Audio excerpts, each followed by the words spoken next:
A continuación, el doctor don Rafael Navarro Valls pronunciará la conferencia magistral titulada San José María Escrivá y la Universidad. Muchas gracias, querido vicerrector, y muchas gracias también, director y presidente del patronato de este colegio mayor, por haber pensado en mí para exponerles a ustedes alguna bosquejo de lo que entiendo yo que Escrivá de Balaguer ha aportado al mundo universitario. Yo estaba leyendo aquí, vamos, aprovechando la memoria, aprovechando la memoria, pero de vez en cuando le echaba una ojeada a este currículum y a las palabras de presentación del director. Y como estamos en plena campaña electoral norteamericana, no sé por qué se me ha venido a la cabeza una anécdota que le pasó en una de las primarias a Kennedy. Lo presentaron de un modo muy elocuente, con todo tipo de papeles acerca de las cosas que hacía y tal. Y al acabar, Kennedy comenzó su exposición diciendo que, agradeciendo mucho el elogio, y añadió que he aquí una presentación que enorgullecería a mi padre y mi madre incluso se la creería. Decía, pues esto es lo que yo le digo a los directores con su amable presentación. Bien, la actividad de San José María Escrivá en relación con la universidad, ya lo ha dicho el director, ha sido muy plural. Fue estudiante, fue profesor, fue creador y animador de universidades e instituciones universitarias como esta en la que estamos, fue guía espiritual de muchos miles de profesionales universitarios, estudiantes, graduados y profesores. Igualmente ha hablado rigurosamente sobre la universidad. Precisamente mi intervención aquí va a tener como falsilla una entrevista concedida por San José María Escrivá a la prensa y publicada hace 35 años. En ella hablaba monográficamente de la universidad y en su contexto me permitiré hacer algunas observaciones personales sobre esta cuestión. Todo ello brevemente porque nunca nada hay tan aburrido como intentar explicarlo todo. Eso, los profesores jóvenes, como sabe muy bien el vicerrector, suelen ser gente que explica lo que no sabe. Le dicen tú al programa y lo suelta, vivo o muerto.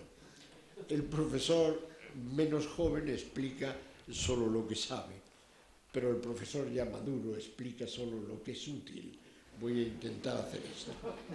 Bien, conviene recalcar que San José María Escrivá fue un universitario cabal, no un teórico de la universidad, sino que la vivió. Fue licenciado en Derecho por la Universidad de Zaragoza, fue doctor en Derecho por la universidad de la que me honro ahora ser catedrático. Entonces se llamaba Universidad Central, hoy se llama Universidad Complutense. Se doctoró también en Teología por la Universidad Lateranense de Roma, que saben ustedes que es la misma universidad donde se doctoró Juan Pablo II. Fue también doctor honoris causa por la Universidad de Zaragoza, etcétera, etcétera. Antes había sido profesor de Derecho Romano y de Ética en la Escuela Oficial de Periodismo. Cuando hablaba de la universidad, por tanto, y era una persona que había estado siempre en contacto con ella desde los 16 años, que fue su primer contacto con la universidad hasta los 73 en que falleció, no perdió nunca la visión, su relación con el alma mater. De ahí que solía afirmar con frecuencia que todo lo que se refiere a la universidad me apasiona. Efectivamente, tuvo Escrivá gran estima por las actividades de carácter propiamente formativo, de educación, y llamó repetidamente la atención de los educadores para que fueran conscientes de la trascendencia de su labor y de sus graves responsabilidades. Para él, la universidad, decía, debe contribuir desde una posición de primera importancia al progreso humano. Como los problemas planteados en la vida de los pueblos son múltiples y complejos, espirituales, culturales, sociales, económicos, la formación que debe impartir la universidad ha de abarcar todos estos aspectos.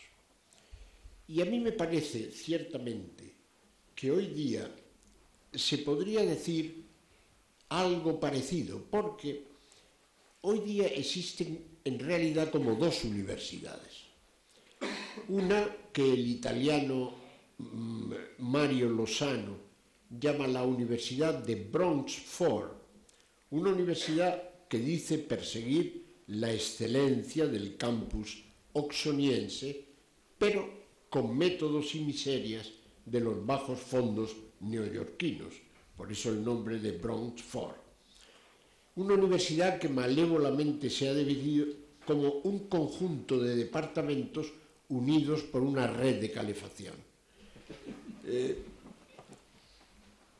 Y que, más que enseñanza universitaria, lo que se imparte en realidad es una formación postsecundaria. Junto a esta caricatura de universidad existe otra paralela que comienza a llamarse la universidad sumergida, la universidad sommersa.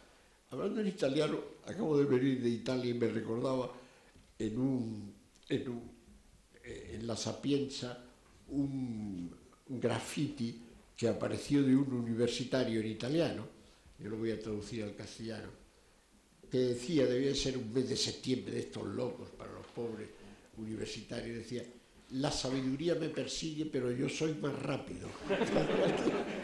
Eso es una cosa. Bueno, entonces, efectivamente, junto a esta universidad malévola, donde la gente...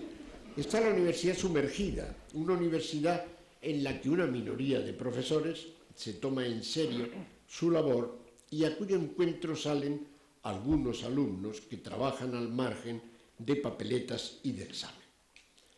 La suma de ambas minorías produce un pequeño colectivo que permite que ese enfermo crónico que es la universidad no llegue nunca a morir.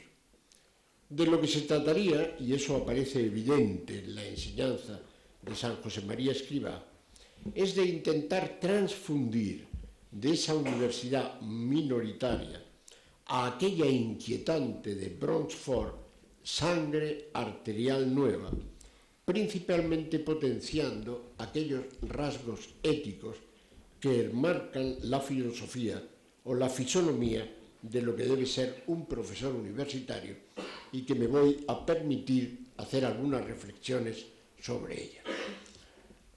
Aviso al jefe, yo tengo un amigo que habla mucho continuamente, o sea, entra, le dan la mano, le llamamos ¿cómo se llama? El cronofagotizador. O sea, te fagotiza el tiempo, el tío, te da la mano y un día fue invitado a casa de un joven matrimonio de universitarios, de catedráticos, vamos, de profesores.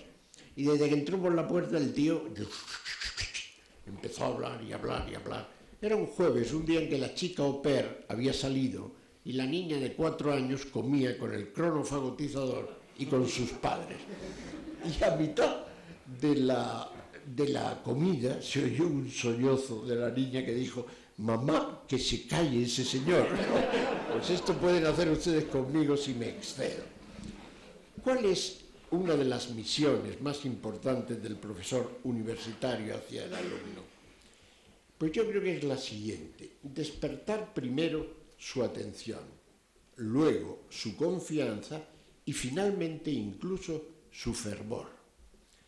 Algo similar lo que decían nuestros viejos maestros, me estoy dirigiendo en este caso a los pocos de aquí que sean juristas, a los viejos maestros de la labor jurisprudencial y doctrinal de interpretar las leyes, que es saber sacar del bloque de mármol la escultura que en él dormita. En este sentido decía San José María Escrivá que es necesario que la universidad forme a los estudiantes en una mentalidad de servicio a la sociedad, promoviendo el bien común con su trabajo profesional y con su actuación cívica. Los universitarios deben de ser responsables, tener inquietud por los problemas de los demás y un espíritu generoso que les lleve a enfrentarse con esos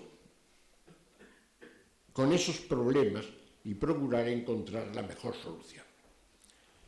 Pero para conseguir esto, previamente, me permito añadir yo, es necesario saber descubrir a los alumnos la bondad y belleza de lo que ignoran, lo que exige en el profesor estudio, capacidad de transmitir, búsqueda de ejemplos, en una palabra, esfuerzo. Había un matemático, lo decía en latín, un tal Stern. Voy a decirlo primero en latín, aquí estoy en un ambiente clásico y naturalmente la gente sabe su traducción, pero si por si acaso los últimos no lo oyen, voy a traducirlo luego al castellano, ¿no? Decía, pulcra que videntur, pulcherrima que exuntur, longe pulcherrima que ignorantur. Bellas son las cosas que se ven, más bellas las que se saben, pero las más bellas de todas son las que se ignoran. Claro, cuando esto sabemos descubrírselo a los alumnos y por tanto le montamos un panorama de belleza, entonces los alumnos tienen la obligación entonces de responder, mientras tanto no puede uno tener un profesor que entra y sale sin el más mínimo interés por los alumnos. Pitágoras dividía a los seres humanos. Observen que ninguno de la mesa ha logrado abrir esto, ¿no? Yo estoy intentando desde hace, pero no lo logro, ¿no? Tú tienes no es fácil. Todos estamos aquí mirando el agua y deseando tomarla, pero no hay que ganar. Bueno, Pitágoras dividía a los seres humanos en tres categorías: los buscadores de fortuna, los buscadores de honores y los buscadores de conocimiento. En el primer grupo incluía a los comerciantes, que ya saben ustedes, pobre vicerrector, no te preocupes, ha sido un divertimento. Muchas gracias. Gracias. Que quede un poco para ti, ¿no?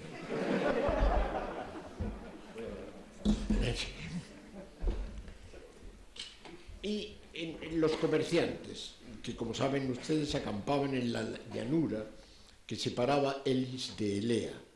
En el segundo a los atletas, que en ese escenario competían por el laurel de la victoria. Y en el tercero, y era en su opinión el más noble e importante, a quienes acudían desde todos los confines del mundo para presenciar las pruebas, es decir, para aprender. En este contexto, los profesores debemos tener claro la verdad de este aserto que he dicho antes. El arte de aburrir consiste en explicarlo todo. Antes he explicado los tres tipos de profesores que se corresponden con estos tres. El joven que se carga hasta su padre, con perdón, que en la clase no admite movimiento, que es Sancho el bravo. Luego viene Sancho el fuerte, que es un tipo ya más flexible, y por fin venimos nosotros, Sancho Panza, de tipos más. No quiero decir con ello que no sea necesario remontarnos a los grandes principios. Lo que intento transmitir es que la explicación de clase no puede anclarse en lo que los anglosajones llaman el Blue Sky Law, el lejano cielo de lo puramente conceptual. En las explicaciones hay que saber descender al infierno de la realidad. Probablemente eso es lo que ha querido decir Bolonia, o hacer Bolonia, no sé si acertado o desacertadamente. Recuerdo que en un pleito, por hacer una concesión a los juristas, que se ganó por encontrar un antecedente oportuno, el abogado de la parte perdedora comentaba: no se es buen profesional solo por los conocimientos que se posee, sino por saber encontrar dónde esos conocimientos están. Nosotros no hemos encontrado el lugar adecuado, hemos fallado en lo esencial.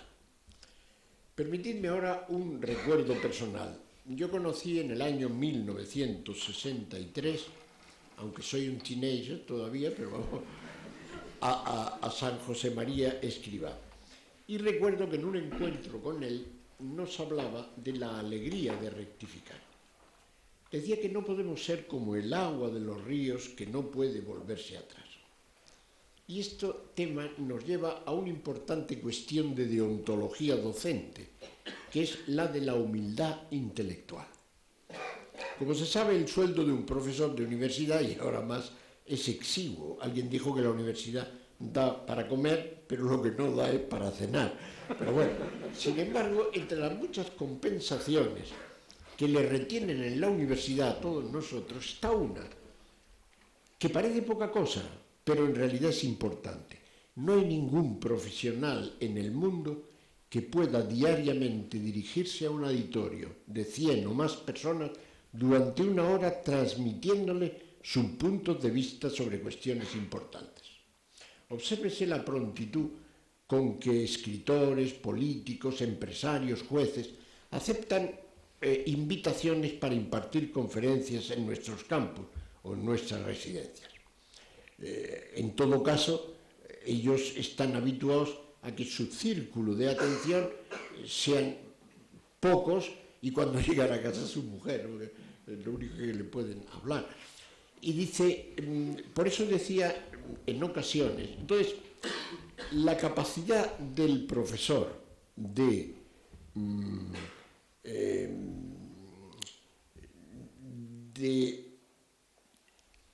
desarrollar con claridad las cuestiones y, por el contrario, su falta de humildad intelectual es lo que ha llamado a alguien a llamar que los intelectuales son unos seres que no pueden admirar nada durante largo tiempo aparte de a ellos mismos. Algo de razón tiene esa apreciación. En realidad los intelectuales y profesores somos como los médicos. Algunos te salvan la vida, la mayor parte te curan algo y unos cuantos te matan. No todos, pero... Es decir, existe mucha mediocritas áurea entre el profesorado. Por tanto, no es infrecuente que uno suelte un dato equivocado en clase, una sentencia mal transcrita, una fecha alterada, un autor incorrectamente citado, una explicación confusa que complica más que aclara. En suma, un error que si no es rectificado a tiempo producirá una equivocidad o una laguna que luego traerá consecuencias intelectualmente no estrictamente positivas. Pues bien, ante el error, la deontología docente exige saber rectificar, cosa que a los profesores nos cuesta mucho. Saber decir, señores, me equivoqué ayer. Churchill decía que con frecuencia he debido de comerme mis palabras y he comprobado que es una dieta muy nutritiva. Eso es importante. Para ello se requiere una cierta dosis de humildad intelectual, de saber decir sin embajes, me equivoqué y rectifico en esto y aquello. Pasemos ahora del profesorado al alumnado. San José María en esto era muy claro: cuantos reúnan condiciones de capacidad deben tener acceso a los estudios superiores, sea cual sea su origen social, sus medios económicos o su religión y su raza. Mientras existan barreras en este sentido, la democratización de la enseñanza será solo una frase vacía. La universidad es el lugar para prepararse a dar soluciones a estos problemas. La solidaridad la mido por obras de servicio y conozco a miles de casos de estudiantes españoles y de otros países que han renunciado a construirse su pequeño mundo privado, dándose a los demás mediante un trabajo profesional que procuran hacer con perfección humana, en obras de enseñanza de asistencia, con un espíritu siempre joven y lleno de alegría.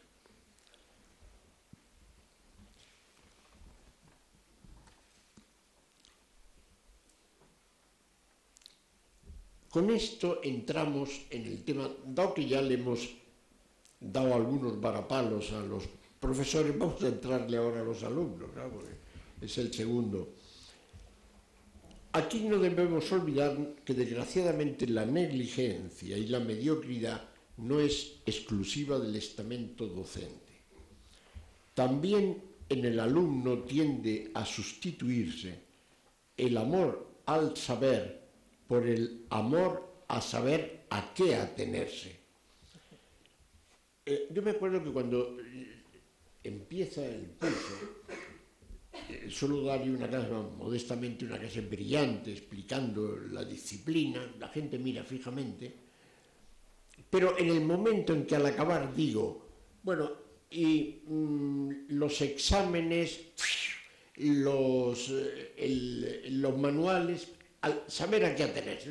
No me hable usted de sabiduría, ¿qué es lo que hay que hacer para aprobarse? El pienso, luego existo, es sustituido por el fotocopio, luego existo, ¿no? Con lo cual, probablemente es un ataque a la propiedad intelectual, que ahora está muy perseguida. Esta estrechez de mira que sustituye al amor a la sabiduría por el amor al mínimo esfuerzo, hace que desgraciadamente con demasiada frecuencia nos encontremos con estudiantes en cuya sepultura podría estamparse esta patética inscripción: Inc temporis dissipator jacet. Es decir, aquí yace una pérdida de tiempo. Son alumnos que recuerdan esa inscripción que antes hemos dicho, que la sabiduría me persigue, pero yo soy más rápido. El tiempo quiere huir de lo costoso. El alumno universitario debe de tener en cuenta que es un privilegiado y que las matrículas cubren solo el 25% del coste real. De ahí la obligación del profesorado también de exigir, hacer notar que hacia el éxito no lleva ningún ascensor, que hay que subir fatigosamente por la escalera. Recordar que el genio es tan solo un 2% de inspiración y un 98% de transpiración, es decir, de esfuerzo. Otra idea que resalta Escrivá de Balaguer, y voy ya concluyendo, en su ideal universitario es el amor a la libertad, que tiene sus manifestaciones bien concretas. La libertad de enseñanza, que no es sino un aspecto de la libertad en general. La universidad ha de tener la independencia de un órgano en un cuerpo vivo con algunas manifestaciones. Para la efectiva realización de esta autonomía pueden ser libertad de elección del profesorado y de los administradores, libertad para establecer los planes de estudio, etcétera, etcétera. Esto que estaba dicho hace 40 años, pues, y que ahora vemos muy realizado por entonces, no era nada fácil de hacer.